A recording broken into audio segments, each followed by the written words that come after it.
32 All Out.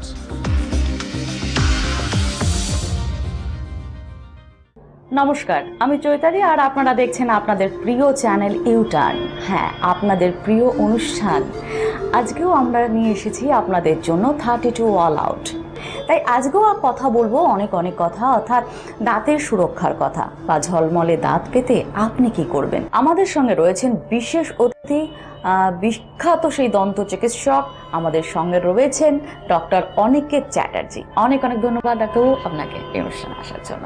সামনে একদম অনেক খাবার আপনি খেতে পারছেন না, কারণ অনেকদিন আগে আপনার দাঁতটা তোলা হয়ে গেছে। ডাক্তারবাবু, নিশ্চয়ই আমরা জানতে চাইবো যে সেই দাঁতটাকে আমরা ফেরত পেতে পারি? গীতার কথায় বলতে হয় যে একবার যা ধ্বংস হয়ে যায় তাকে অন্তত সেই রূপে কখনোই ফিরিয়ে দেওয়া যায় না, কারণ জীবনের সাথে মৃত্যু এটা একসাথে ঘটে। তেমনি দাঁত তুলে ফেলার পর আমরা সেই দাঁতকে ফিরিয়ে আনতে পারবো না, কিন্তু তার মতো অর্থাৎ নতুন জীবন, এটাই বোধহয় জীবন মৃত্যুর অবশ্যম্ভাবী পরিণতি, তাকে আমরা কিভাবে ফিরে আনতে পারি। এই প্রসঙ্গে বলতে গিয়ে প্রথমেই আমি যে কথা বলবো যে দাঁতের সহজ কাজ কি। সামনের দাঁতের ক্ষেত্রে সেগুলো দেখার কাজে লাগে, বিউটিফিকেশন, এস্থেটিক, এবং ভেতরের দিকের দাঁতগুলো মূলত আমাদের চিবোনোর কাজে লাগে। অর্থাৎ সেই দাঁতগুলো দিয়ে আমরা যদি তার জায়গায় থাকে তাহলে সেই দাঁতের কাজ সলভ হয়। এছাড়া আরেকটা কথা আমরা বলতে গিয়ে বারবার ভুলে যাই যে দাঁতের সজ্জাটা অনেকটা ঠিক হাড়ের মধ্যে পুঁতির মতো। অর্থাৎ যদি একটি পুঁতিও সেখান থেকে সরে যায়, দাঁতের যে সম্পূর্ণ সজ্জা বা হাড়ের যে সম্পূর্ণ সজ্জা সেটা বিক্ষিপ্ত হয়ে যায়, সেটির মধ্যে সে বাঁধন থাকে না। এবং দাঁত তখনই কাজ করে তখন ওপরের দাঁত নিচের দাঁতের সাথে কামড়ানোর সময় কন্ট্যাক্টে আসে, অর্থাৎ ওপরের দাঁতের কামড় নিচের দাঁতে পড়ে বা উল্টোটা। কিন্তু এমন আমরা কি কখনো ভেবে দেখেছি যে একটি দাঁত তোলার অর্থ কি? একটি দাঁত তোলার স্বাভাবিক অর্থ হলো সেই দাঁতের ঠিক নিচে যে দাঁত রয়েছে তার সাথে আর কোনো দাঁতটা কন্ট্যাক্ট আসবে না, অর্থাৎ সেই দাঁতটার যে ফাংশন সেটা চলে গেল এক। এবং তার দুধারে যে দাঁত রয়েছে তারা ওই ফাঁকা জায়গাটিকে ভরাট করার জন্য হেলে পড়ে, অর্থাৎ তাদেরও যে ম্যাস্টিকেটরি ফাংশন বা চিবোনোর যে ক্ষমতা সেটা বহুলাংশে কমে যায়। অর্থাৎ একটি দাঁত তোলার অর্থ কিন্তু কম বেশি 4টি দাঁত তার ফাংশন প্রায় হারিয়ে ফেলে বা কমে যায়। হয়তো এইভাবে আমরা কেউ ভেবে দেখি না। তার মানে এলোমেলো বিষয়টিকে আমরা হয়তো কখনো বুঝিয়ে উঠিনি, যে আমরা ভেবেছি ঠিক আছে এলোমেলো থাক, হয়তো দেখতে খারাপ লাগছে, কিন্তু তাদের যে একটা ফাংশন রয়েছে সেটাও যে আমরা মিস করে ফেলছি এই ফাঁকে, সেটা বোধহয় আমরা সত্যি কোথাও গিয়ে বুঝতে পেরে আমরা কিন্তু ডাক্তারবাবু বোধহয় অনেকটা সময় নষ্ট করে ফেলি, যে তৃপ্তিবোধ থেকে আমরা অনেকটা বঞ্চিত থাকি। তাহলে এই জায়গাতেই আমি ফিরে আসতে চাই যে দাঁত আমার তোলা হয়ে গেছে বা কোনো কারণে আমি দাঁত হারিয়ে ফেলেছি, তাহলে এটাই তো শেষ নয়, তাহলে আমি তাকে ফিরিয়ে আনতে পারি কিভাবে। আমরা সবাই দেখেছি অনেক বয়স্ক ঠাকুমা দিদিমাদের ক্ষেত্রে, দাদুদের ক্ষেত্রে, যে খোলা পড়া দাঁত তারা পড়ে ঘুরছেন এবং বহু ক্ষেত্রে লোক সম্মুখে সেই দাঁত খুলে যাচ্ছে, পড়ে অস্বস্তি বেশিরভাগ মানুষের। এবং আমাদের বহু ডেটাও বলে যে যত লোক দাঁত খোলা পড়া দাঁত বাঁধান তাদের বেশিরভাগই কিন্তু সেটা কার্যক্ষেত্রে পড়েন না, অর্থাৎ অন্য 4টি সাজানোর জিনিসের মতো তথাকথিত এই যে খোলা পড়া দাঁত অনেকের ক্ষেত্রেই কিন্তু সেটা অন্য 4টি সাজানো জিনিসের মধ্যে হয়তো সুন্দর করে ঘরে তোলা থাকে, এটা ততটা ফাংশন করতে পারে না। এবার চলে এলাম তাহলে আমাদের সবারই যে চাহিদা সেটা হচ্ছে দাঁতের থেকে যত কাছাকাছি হয় দেখতে এবং ফাংশনালি, অর্থাৎ এমন কিছু যেটা ফিক্সড। প্রথাগত যে ফিক্সড দাঁত বলতে যা বোঝাই তা হলো ক্রাউন অ্যান্ড ব্রিজ। এই ক্ষেত্রে যেটা আমার বিশেষভাবে দরকার তা হলো দুধারে হেলদি ন্যাচারাল দাঁত। এই দুটো ধারে দুটো মাঝখানে দাঁতটা ধরুন আমার তোলা হয়েছে এবং দুধারে আমার দুটো হেলদি ন্যাচারাল দাঁত রয়েছে। এই দুটোই দাঁতের উপর সাপোর্ট নিয়ে মাঝে যে দাঁতটা নেই সেইটাকে ফিক্সড ফর্মে রিপ্লেস করা, this is called crown and bridge, অর্থাৎ সহজভাবে যদি বলি কনসেপ্টটা হলো একটি ব্রিজের কনসেপ্ট। অর্থাৎ তার দুধারে আমার পিলার রয়েছে, মাঝে স্ট্রাকচারটা সেই পিলারের ওপর হ্যাং করে রয়েছে। ওপর থেকে কেউ যদি জিনিসটাকে দেখে তার দেখলে কিন্তু মনে হবে এটা একটা সলিড স্ট্রাকচার, কিন্তু কেউ যদি তলা থেকে দেখে বুঝবে সেটা একটা হ্যাঙ্গিং স্ট্রাকচার, যেটা অ্যাডজাসেন্ট হেলদি ন্যাচারাল দাঁতের ওপর দাঁড়িয়ে রয়েছে। অর্থাৎ এর সহজ ইন্ডিকেশন কি, যে দুধারে আমার ন্যাচারাল হেলদি দাঁত থাকতে হবে। এর থেকে যে স্ট্রেংথ বা শক্তি পাওয়া যায় সেটা মোটামুটি একটি ন্যাচারাল দাঁতের 66 থেকে 72, কম বেশি 2/3 অফ দ্য ন্যাচারাল টুথ। মানে আমাদের খেতে গেলে কি কত অসুবিধা হবে এটা? আমি এই জায়গাতেই আসতে চাইছি যে আমরা আমাদের নর্মাল দাঁতের যে স্ট্রেংথ সেটা মোটামুটি আমাদের হাড়ের প্রায় 1.5 গুণ, 1.5 টাইমস দ্যান দ্য বোন। তাই জন্যই কিন্তু আমরা দাঁত দিয়ে হাড় ভাঙতে পারি। হাড় ভাঙতে গেলে সাধারণত দাঁত ভাঙে না। এবং তার 2/3 স্ট্রেংথ, অর্থাৎ সেটাও কিন্তু almost at per of the natural tooth, প্রায় ন্যাচারাল টুথের কাছাকাছি এই ক্রাউনের শক্তি, যা দিয়ে কিন্তু হ্যাঁ খাসির মাংসের হাড় ভাঙতে গেলে কি হবে এটা বলা খুব কঠিন, কিন্তু হ্যাঁ মুরগির মাংসের হাড়ও হয়তো ভাঙা সম্ভব, হয়তো না নিশ্চয়ই সম্ভব। অবশ্যই রেড মিট খাওয়া তো আজকাল বারণ, সেটা থেকে বোধহয় অনেক সেফ, সেই জায়গাটা থেকে আমরা বোধহয় এটা এড়িয়ে যেতে পারি। আর যে কথাটা জানতে চাইবো যে এটা মেটালিক হয় না, মানে এটা কিসের হয়, মানে এটা এই স্ট্রাকচার বেসিক্যালি এরও ক্রাউনের মতো অনেক প্রকারভেদ আছে। ফুল মেটাল হতে পারে, মেটাল মূলত নিকেল, ক্রোমিয়াম, কোবাল্ট, এর ওপর এই রকম জিনিসটি দেখতে হয় মেটালের মতো ছোট সাইজের। হ্যাঁ, ব্রিজ হতে পারে জিনিসটি, যেটা দেখানো বেশি যেটা চলে সেটা হচ্ছে মেটাল সেরামিক, অর্থাৎ ভেতরটা তার মেটাল দিয়ে তৈরি, বাইরেটা তাকে দেখতে সুন্দর করার জন্য সেরামিক কোটিং দেওয়া রয়েছে। মানে এটা যদি আমরা গরম চা খেতে যাই বা গরম কিছু খেতে যাই তাহলে অসুবিধা কিছু নেই, কোনো হিট ফর্ম করবে কিনা? না, ওসবের কোনো ব্যাপার নেই। সবচেয়ে যেটা বড় কথা, এই যে আপনি সবকিছু করতে পারেন, সাধারণত এই দাঁতে কোনো ক্ষতি হয় না। তারপরও কিছু মানুষের মনে প্রশ্ন থাকতে পারে যে আমার দুধারের ন্যাচারাল দাঁত হয়তো নেই, বা সেই দাঁত থাকলেও তা হয়তো খুব একটা শক্ত না, তাহলে তার কি উপায়? তার ক্ষেত্রে কি তাহলে ফিক্স দাঁত হওয়া সম্ভব না, বা তার কি ওগুলোকে তুলে ফেলতে হবে অধিকার নেই? না, আমি কি বললাম যে একটা ব্রিজ করার ক্ষেত্রে আমার দুধারে শক্ত দাঁত থাকা দরকার। একটা ব্রিজ করার ক্ষেত্রে দুধারে আমার পিলার দরকার, শক্ত পিলার ছাড়া ব্রিজ হওয়া সম্ভব না। সেই ক্ষেত্রে আমার নেক্সট স্টেপ হলো ইমপ্লান্ট। অর্থাৎ ইমপ্লান্টকে আমি বলতে পারি টুথ ফর আ টুথ, একটি দাঁতের বিকল্প হিসেবে আর একটি দাঁত। আমি এই জিনিসটা আপনাদের বোঝানোর একটু চেষ্টা করছি। আমার যে ট্যাব রয়েছে সেখানে একটু যদি ফোকাস করা হয় ব্যাপারটা বেটার বোঝা যাবে। এটা একটি মডেলের সাহায্যে বোঝানোর চেষ্টা করা হয়েছে। অর্থাৎ একটি দাঁতকে নর্মালি দেখা গেলে এই দুটো ন্যাচারাল দুটো দাঁত, তার ঠিক দুটো অংশ রয়েছে, একটি মাড়ির ভেতরে যাকে আমরা রুট বলি, এবং মাড়ির বাইরে যে অংশটি রয়েছে তাকে আমরা ক্রাউন বলি। ইমপ্লান্টের ক্ষেত্রেও ঠিক তেমন দুটো অংশ, অর্থাৎ this is the implant proper, যেটা মাড়ির ভেতর ঢুকে রয়েছে, এবং তার উপর একটি এক্সটেনশন যেটা বেসিক্যালি দাঁতের জায়গাটি নিয়ে থাকে। আরেকটি ছবিও এখানে আমাদের রয়েছে, সেটিকে আমরা হাইলাইট করার চেষ্টা করছি।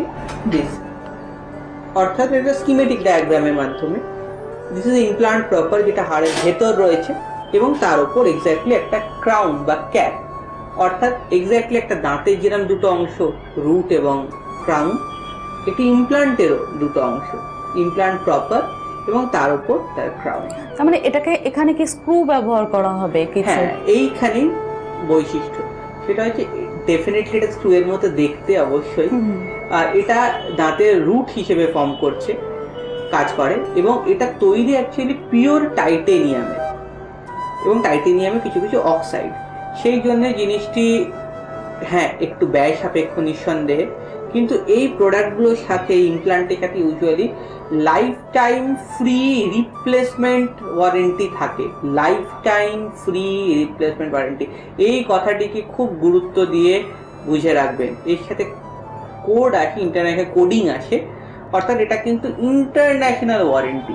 ইমপ্লান্ট অনেক কোম্পানির হয়, কিন্তু প্রত্যেকটির সাথে এটি ফিক্সড, অর্থাৎ একবার যদি আমরা একটুখানি খরচ করে এই চিকিৎসাটা করিয়ে নিই তাহলে কিন্তু সারা জীবনের জন্য এই একটা জায়গায় আমার মনে হয় আমরা অনেকটাই নিশ্চিত হয়ে যেতে পারি। ঠিক, আর এই জায়গাতেই কিন্তু আমরা নিশ্চিত হয়ে গিয়েছি যে যে ভ্রান্ত ধারণাগুলো আমাদের এতদিন সত্যি কথা ভুল পথে চালিত করছিল, কিন্তু ইউটার্ন আজকের এই অনুষ্ঠান অর্থাৎ 32 অল আউট আপনাদের জন্য কিন্তু সঠিকভাবে সেই ভ্রান্ত ধারণাগুলোকে মুছে দিতে পেরেছে। আর এখন ছোট্ট একটা বিরতি নেওয়ার সময়, অর্থাৎ আমি একটা ছোট্ট বিরতির পর ঠিক ফিরে আসবো, কথা দিচ্ছি। 32 All Out.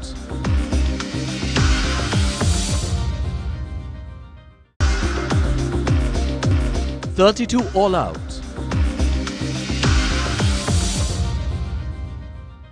কথা দিয়েছিলাম যে ফিরে আসব আপনাদের জন্য আপনাদের এই প্রিয় অনুষ্ঠান 32 অল আউট, এবং আমার সঙ্গে রয়েছেন ডক্টর অনিকেত চ্যাটার্জি। আমরা যে প্রসঙ্গে ছিলাম সে প্রসঙ্গে আবারও যাব, অর্থাৎ ব্রিজ পদ্ধতি কিভাবে করা হয় এবং এটা করতে গেলে কি কি করতে হয়। অবশ্যই ডাক্তারবাবু যদি আমাদের একটু বলেন। ব্রিজের প্রসঙ্গে আমরা যখন আসছি, প্রথমেই বলে নিই ব্রিজের জন্য প্রায় রিকুইজিশন, অর্থাৎ আগে থেকে যে জিনিসটি দরকার তাহলে দুধারে হেলদি ন্যাচারাল দাঁত। হেলদি মানে মাড়ির দিক থেকে সেটা যেন শক্ত হয়, অর্থাৎ দাঁতটি যেন না নড়ে। দাঁত যদি নড়তে থাকে সেই দাঁতে কিন্তু ব্রিজ করা সম্ভব না, কারণ এই আমরা ব্রিজের নর্মাল আমরা সেরম ব্রিজ সেতু সবাই দেখেছি, তার একধারে পিলার সেটি যদি দুর্বল হয় তার উপর কখনো সেতু শক্ত হয়ে দাঁড়িয়ে থাকতে পারে না। হ্যাঁ, মাড়িতে যদি কোথাও ক্ষয় থাকে বা কোথাও যদি রক্ত জমাট হয়ে থাকে তাহলে সেখানেও কি আমরা ব্রিজ করতে পারবো? এই ধরনের কেসেসে যদি আমরা দেখা যায় যে মাড়ি দুর্বল, সেই ধরনের কেসেসে প্রথম চেষ্টা করতে হবে মাড়িকে যতটা সম্ভব যদি আমরা সবল করতে পারি, অর্থাৎ দাঁতগুলো যদি শক্ত হয়ে তার উপর দাঁড়ায়। যদি দেখা যায় যে মাড়ি শক্ত হচ্ছে না, দাঁত নড়ছে, সেই ক্ষেত্রে কিন্তু ব্রিজ করা সম্ভব না। সেই ক্ষেত্রে আমাদের পরের যে ধাপ অর্থাৎ ইমপ্লান্ট, এই ধরনের কথা চিন্তা করতে হবে।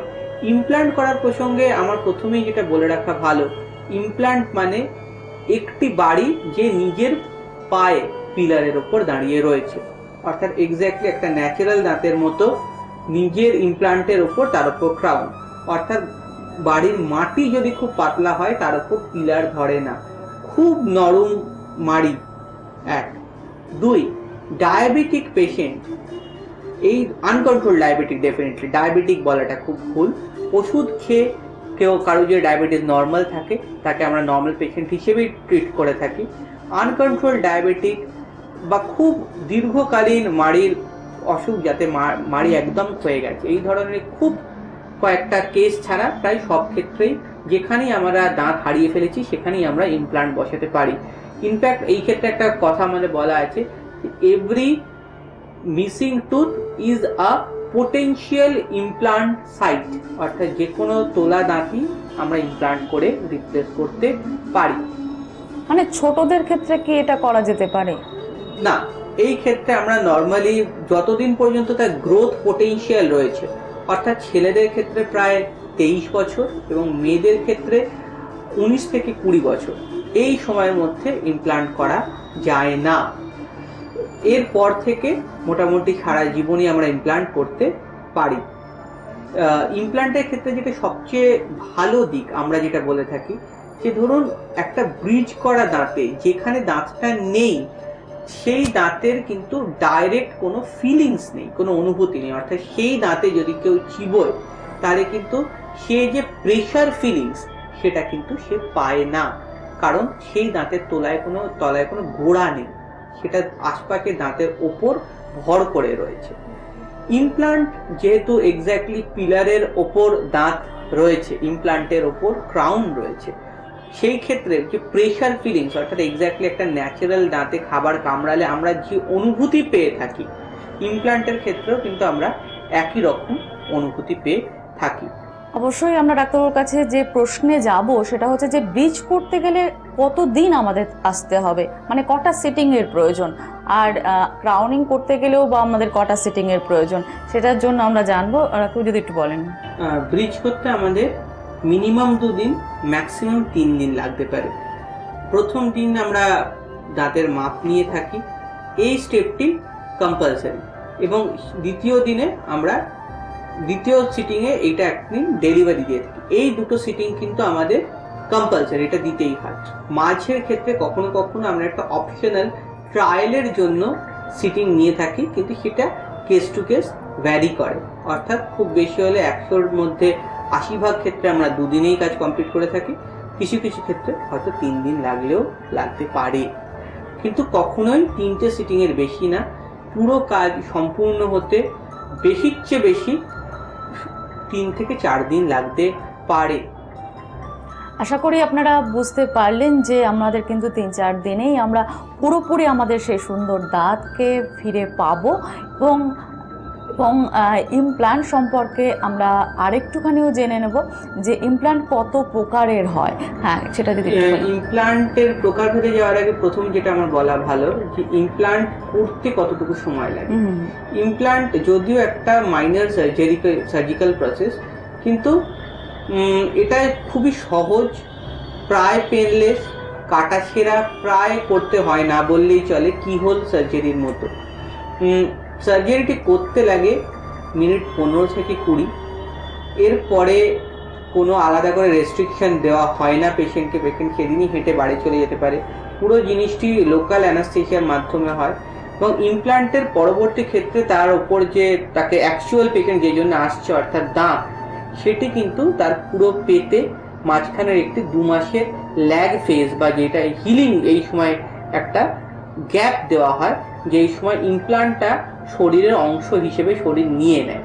তারপর তাকে অ্যাকচুয়াল যে ক্রাউন বা ক্যাপ যে জন্য পেশেন্ট আসে তাকে দেওয়া হয়। অর্থাৎ ইমপ্ল্যান্ট অ্যাকচুয়ালি একটা 2 স্টেজ সার্জিক্যাল প্রসেস, যেতে প্রথম দিনে ইমপ্ল্যান্ট বসানো হয় এবং দ্বিতীয় দিনে আমরা যে দাঁত তার মাপ নিয়ে তৃতীয় দিনে তাকে পেশেন্টকে তার দাঁতটি ফেরত দিয়ে দিই।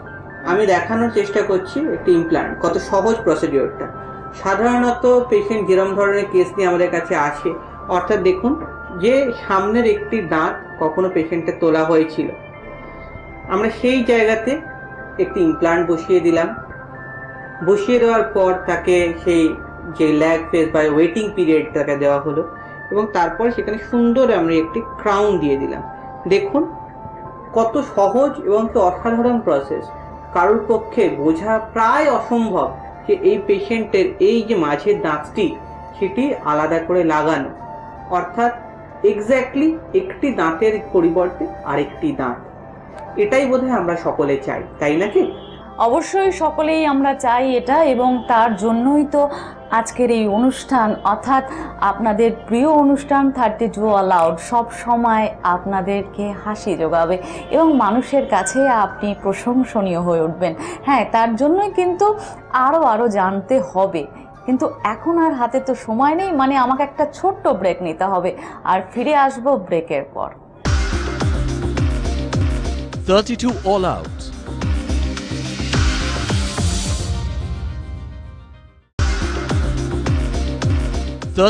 All Out.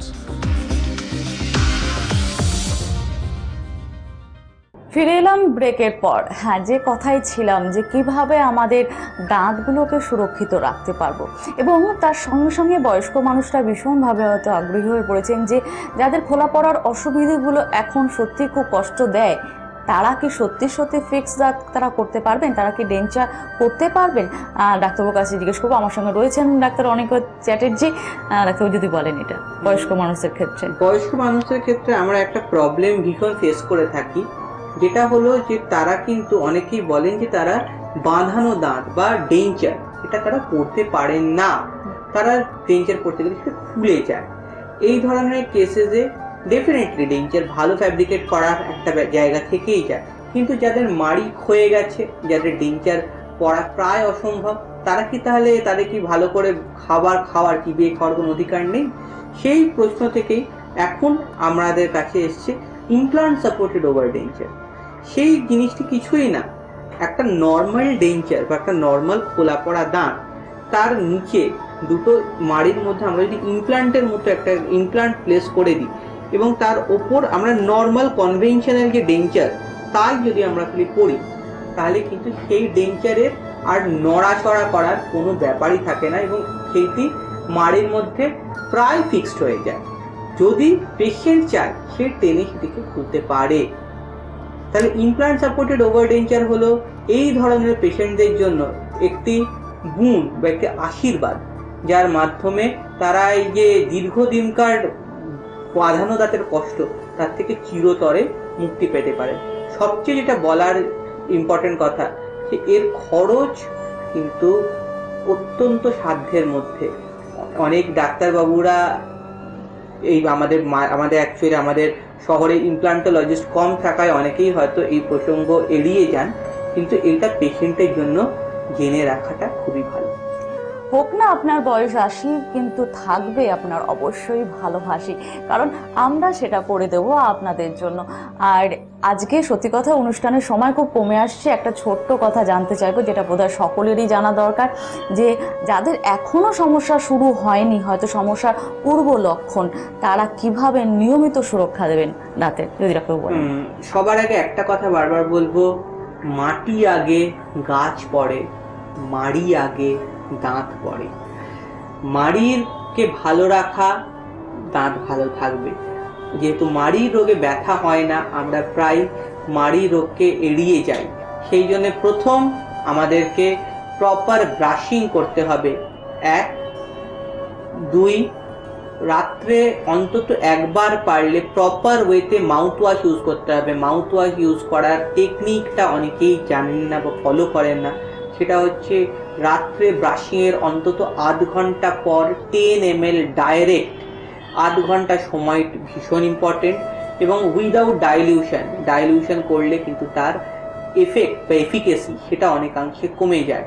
2, এবং সব কিছুর পরও যে কথাটা না বললে নয়, সেটি হচ্ছে যে আমরা যতই রোজ ঘর ঝাঁট দিই না কারো, তাও দেখা যায় বছরের শেষে আনাচে কানাচে ময়লা থেকেই যায়। ঠিক তেমনই যতই আমরা ভালো করে ব্রাশিং করি না কেন, তারপরও আমাদের মুখের দাঁতের অনেক জায়গা আছে যেখান থেকে ময়লাটি থেকে যায়। সেই জন্য নিয়ম করে বছরে বা অন্তত 6 মাসে একবার করে স্কেলিং করানোটা খুব দরকার। স্কেলিং করানো কিছুই না, extensive process of your brushing. আপনার ব্রাশ যা ছেড়ে যায় সেইটুকুকে প্রফেশনালি পরিষ্কার করা। এই প্রসেসে কোনো ব্যথা হয় না, এটা ম্যান্ডেটারি প্রসেস।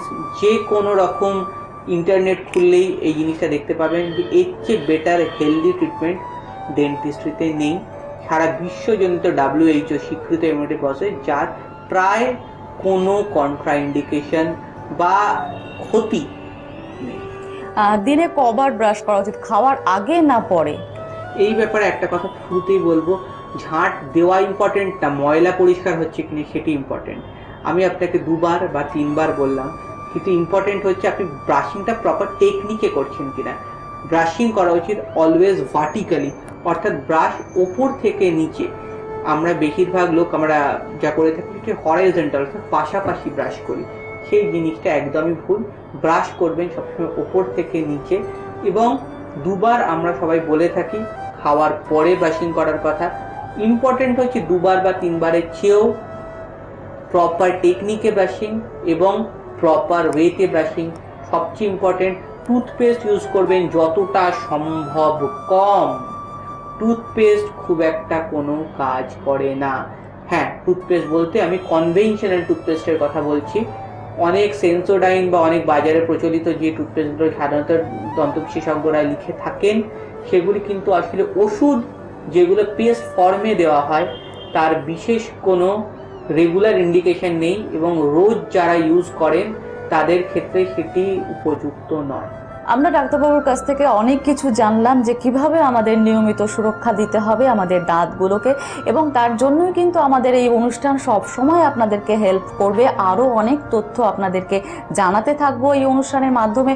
আপনাদের প্রিয় অনুষ্ঠান 32 অল আউট, যেটা আপনারা দেখে থাকেন আমাদেরই প্রিয় চ্যানেল একান্ত নিজস্ব ইউটার্নে। এবং ইউটার্ন অবশ্যই আপনারা জানেন যে এটা health care and lifestyle maintain করে। হ্যাঁ, সত্যি মেনটেন করব আমরা সব সময়ের জন্য। এবং আজকের মতন বিদায় জানাচ্ছি, দেখা হচ্ছে অবশ্যই একই সময় একই চ্যানেলে একই অনুষ্ঠানে। নমস্কার।